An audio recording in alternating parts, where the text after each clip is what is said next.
Hello, welcome to Abhipedia. My name is Mirza Saddam Hussain और आज हम लोग बात करने वाले हैं कुंदन कुमार से, जिन्होंने अभी यूपीएससी ईपीएफओ में ऑल इंडिया रैंक 299 हासिल किया है। और आज हम लोग इनसे जानेंगे कि क्या स्ट्रैटेजी थी इनकी और क्या स्ट्रगलिंग, जो जब ये स्टूडेंट थे तो कितना स्ट्रगल किया इन्होंने। उसके बाद फिर क्या स्ट्रैटेजी बनाई कि स्टूडेंट से लेकर ऑफिसर तक की क्या जर्नी रही इनकी। सब कुछ आज हम लोग जानेंगे। तो सबसे पहले मैं स्वागत करता हूं अपने यूट्यूब चैनल पे कुंदन कुमार का।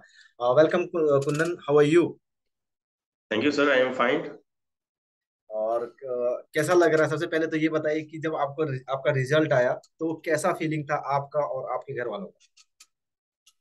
Sir of course sir, obviously it means जब वो रिजल्ट आता है तो एक एक्साइटमेंट होता है सर। जब रिजल्ट पेंडिंग होता है तो उसके आने का एक एक्साइटमेंट होता है। जब मैंने देखा कि हाँ मेरा नाम है उसमें, तो of course it was joyful sir. और मैंने जब अपने पेरेंट्स को बताया तो they were also happy. But sir या जिसके लिए मैं कर रहा था प्रिपरेशन, या वो नहीं मिल पाया, तो वो अभी लाइनअप में है, लेकिन एक अचीवमेंट ऑलरेडी मिल चुका है, तो सर ऑफ कोर्स इसके लिए सिक्योर, तो खुशी हूँ। मतलब आपके जो सिक्योर हो जाते हो आपके, हाँ भाई एक चीज मेरे पास है अभी। Yes sir, exactly sir. अब इसके इसके साथ मैं और अच्छे से कर सकता हूँ प्रिपरेशन। ये मेरे को जॉब सिक्योरिटी मिल चुकी है। जी बिल्कुल। तो सबसे पहले तो कॉन्ग्रेचुलेशन वंस अगेन।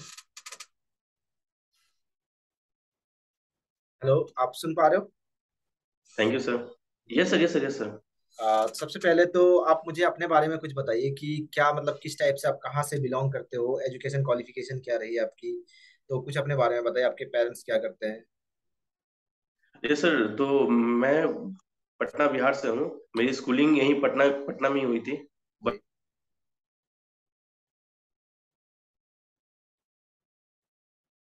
आपकी आवाज नहीं आ रही है, थोड़ा सा कुछ डिस्टर्ब, आपका म्यूट हो बटन दब गया, उसको आप एक बार ये कर लीजिए, अनम्यूट कर लीजिए।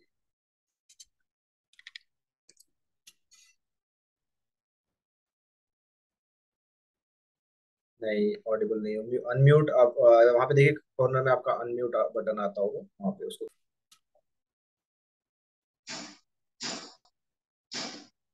हाँ जी, बताइए कि जो बता रहे थे आप। यस सर, तो मैं जनरली सर पटना पटना से बिलोंग करता हूँ। पटना बिहार से मेरी स्कूलिंग 10+2 सीनियर सेकेंडरी यहीं से हुई।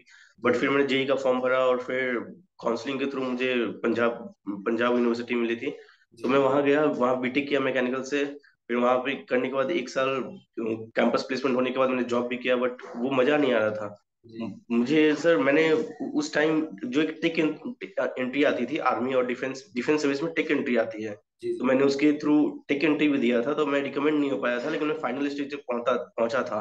तो फिर मैंने सोचा कि जब वो मैं खत्म हो चुका, तो मैं सीएपीएफ पे क्यों नहीं लगूं। तो मैं उसके लिए प्रिपेयर करने आया था, और बीच में ये एग्जाम भी आ गया, लूप में एग्जाम आ चुका था। जी तो जी। मैंने इसके लिए भी प्रिपेयर किया, क्योंकि ऑलमोस्ट सिलेबस सेम है सर। इसके लिए मुझे 3 डिफरेंट टॉपिक पढ़ने पड़े थे। एक accounting principle, social security and labour and industrial law. तो वो साइडवेज, और ये एग्जाम इतना लंबा गया कि वो उसके मैंने मल्टीपल रिवीजन कर लिए थे। जी तो जी एक होता है ना कि आप किसी एग्जाम का सक्सेस का की ही होता है रिवीजन। जी। वो रिवीजन उतने मल्टीपल रिवीजन के कारण मैं इसमें थोड़ा मुझे बेनिफिट मिला और मैं स्कोर कर पाया।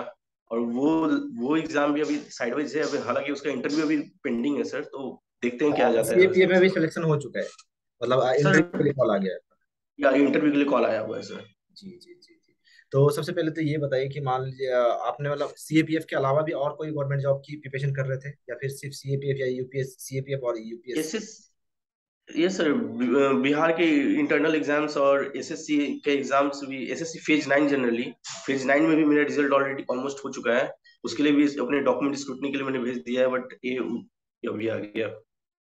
जी। मान लीजिए आपका जैसे ईपीएफओ में सिलेक्शन हो गया है, ठीक है। यस, अगर यस। सीएपीएफ में भी होता है तो क्या आप इसको मतलब सीएपीएफ में जाओगे या फिर आप ईपीएफओ में भी जाओगे?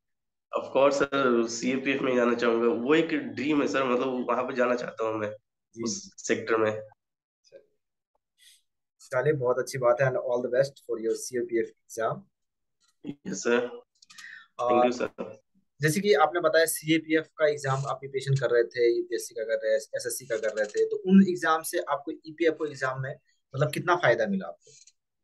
सर बेसिकली सर, स्टार्टिंग का 70% जो सिलेबस है वो ऑलमोस्ट सेम ही है। तो जी उसमें आपको GS and all that 70% syllabus same ही है। 30% के लिए मुझे एफर्ट डालना था।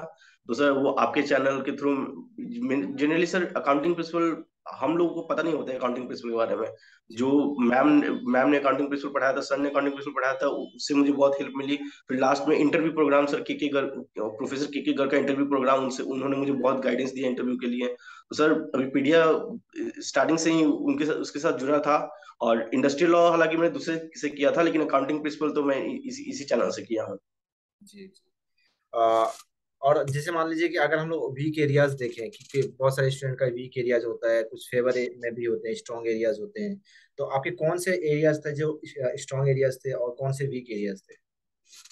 सर स्टार्टिंग में जब मैंने प्रिपेयर करने आया था सर, तो मेरा जीएस बहुत वीक था, हालांकि मैंने उससे बहुत अपना स्ट्रॉन्ग पॉइंट बना लिया था।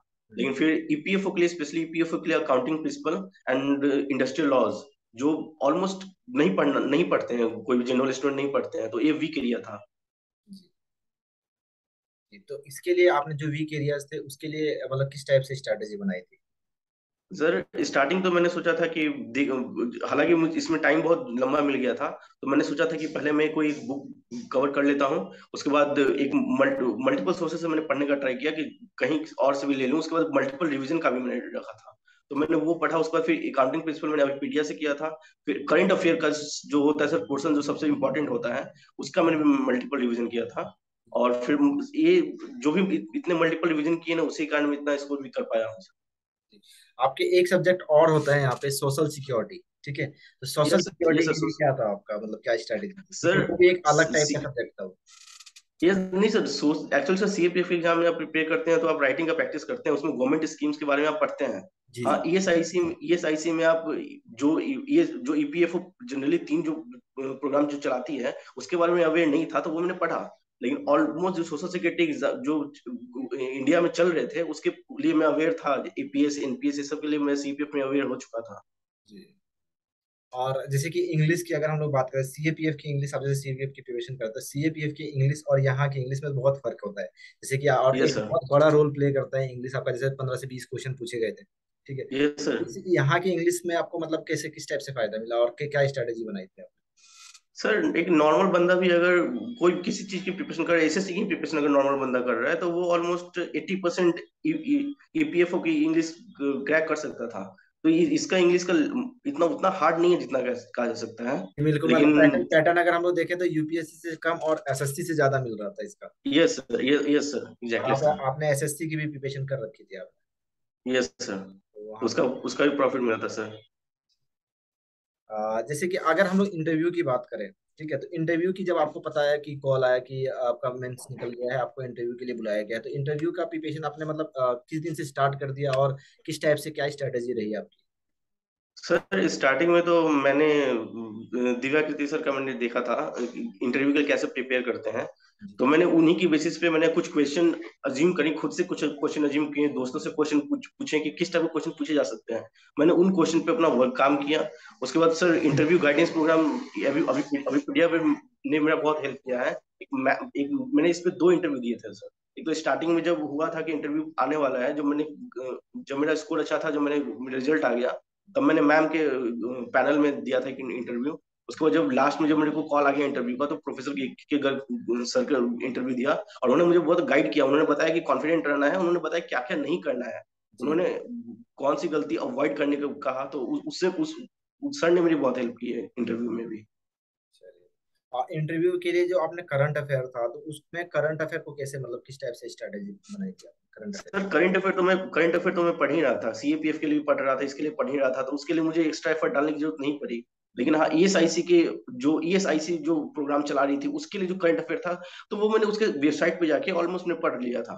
वो 2-3 बार मैंने पढ़ लिया, तो ईपीएफओ हो के गया लिए, उसके लिए। ईपीएफओ के लिए। ये ईपी ये सर ईपीएफ के लिए, सॉरी ईएसआईसी ईपीएफ। तो मतलब आप, अगर हम लोग बात करें कि अगर आने वाले स्टूडेंट जो एपीएफसी भी प्रिपरेशन कर रहे हैं या फिर करने वाले हैं, यस तो उनके लिए अगर कोई आप सजेशन देना चाहते हो तो कि किस टाइप से प्रिपरेशन करना चाहिए, तो क्या देना चाहोगे? सर, अगर वो ऑलरेडी प्रिपेयर तो कर ही रहे होंगे, जो भी एस्पिरेंट होंगे, तो उनके लिए मैं यही बोलूंगा कि आप करंट अफेयर को कंटिन्यूस रहिए करंट अफेयर पे, और उसका मल्टीपल रिवीजन कीजिए। और रही बात जो social security and industrial labour law and accounting principle, तो वो आप या तो आप अकाउंटिंग प्रिंसिपल आप विकिपीडिया से पढ़ लीजिए जो कि बेस्ट है, और नहीं तो मल्टीपल सोर्सेज हैं, आप उनके थ्रू भी जा सकते हैं, ऐसा कुछ नहीं है, लेकिन फ्री इंटरव्यू का गाइडेंस हो जाता है। मैं सिर्फ सर, द मेन की रिवीजन, आप एक बार मत पढ़िए उसको, मल्टीपल 3 या 4 बार पढ़िए। कि कोई भी चीज आपको रिवीजन करनी ही पड़ेगी अगर आप yes sir, yes sir. Number उठाना चाहते हो तो। जी। तो कुंदन, आपसे बात करके बहुत अच्छा लगा। एंड आई होप आपने जो हमारे जो एस्पिरेंट्स हैं उनको सजेशन दी है उनसे उनको फायदा मिले, और मिलना ही चाहिए। ठीक है। Yes sir, hope so sir. और अगर आप मतलब थोड़ा मुझे, अगर इंटरव्यू, आपका जो इंटरव्यू हुआ था जहाँ पे आपके पैनल में गए थे, तो इंटरव्यू में मतलब कोई ऐसा इंसिडेंट बताइए कि मतलब आपको कुछ इस टाइप से कुछ मतलब कुछ इंसिडेंट जो शेयर करना सर, चाहें। सर इंटरव्यू में क्या होता है ना, आप अगर किसी एक क्वेश्चन में स्टक हो जाते हैं ना, हम्म। तो वो उसी को जो इंटरव्यूअर होते हैं उसी क्वेश्चन से क्वेश्चन पूछते रहते हैं। तो सर उस बेटर है कि आप बैफल नहीं करें, आप वो नहीं करें, उसके आप सॉरी सर बोल के आप साइड हो जाइए कि आपको नहीं पता है। तो सर मेरे साथ भी ऐसा ही हुआ था ईएसआईसी में, हालांकि मैंने ईएसआईसी के लिए पढ़ा था बहुत, तो मैंने उनके लिए फिर वो ईपीएफओ अकाउंट में चले गए कि वहां से वो अकाउंट कौन से कंसोलिडेटेड फंड ऑफ इंडिया में जाता है कि किसमें जाता है, तो वो मैंने उतना नहीं जाना था। तो सर हालांकि मैंने परसेंटेज पढ़ा था कि किसका कितना परसेंटेज होता है, किसका कितना परसेंटेज होता है, तो वो मैंने बताया, लेकिन और जनरली वो तो हॉबी से कहीं से क्वेश्चन पूछते हैं, लेकिन हॉबी से कहीं क्वेश्चन नहीं भी पूछ रहे थे। वो डिपेंड करता है इंटरव्यू पैनल पे सर, आप एक क्वेश्चन में स्टक करके आप उसी से पूछते जाएंगे, तो बेटर है कि आप फंबल बैफल नहीं करें, और आप सॉरी सर बोल के, पार्डन बोल के, आपको नहीं पता है और आप उसके लिए, बट आप ये भी है सर कि आपको पता नहीं है, लेकिन आप उसके लिए जानने के लिए हैं, आपको उनको बोलना पड़ेगा सर मैं इस जानकर आपको बताऊंगा। जी, जी। मतलब आपको फंसना नहीं है उसमें, कोशिश यस करना है कि सर, यस निकल सर, जाना एग्जैक्टली। Yes sir. है। थैंक यू कुंदन, आपसे बात करके बहुत अच्छा लगा। ठीक है, और आगे भी हम लोग बात करते रहेंगे, जैसे कि एस्पिरेंट्स हैं हमारे बहुत सारे, तो उनको जरूरत पड़ती रहती है आप लोगों की, क्योंकि आप लोगों ने एक अचीवमेंट, आपका अचीवमेंट हो चुका है, आपको पता है कि कैसे क्लियर किया जाता है एग्जाम का। तो आगे भी हम लोग इंटरव्यू यस करते यस रहेंगे, सर। और आपसे मतलब आपकी जो वैल्यूएबल सजेशंस हैं उनको हम लोग लेते रहेंगे और बच्चों तक पहुंचाते रहेंगे। तो yes sir, of course sir, of course sir, and thank you sir. Congratulation once again, and हमारे हमें थैंक यू, टाइम देने के लिए thank you. Thank you sir.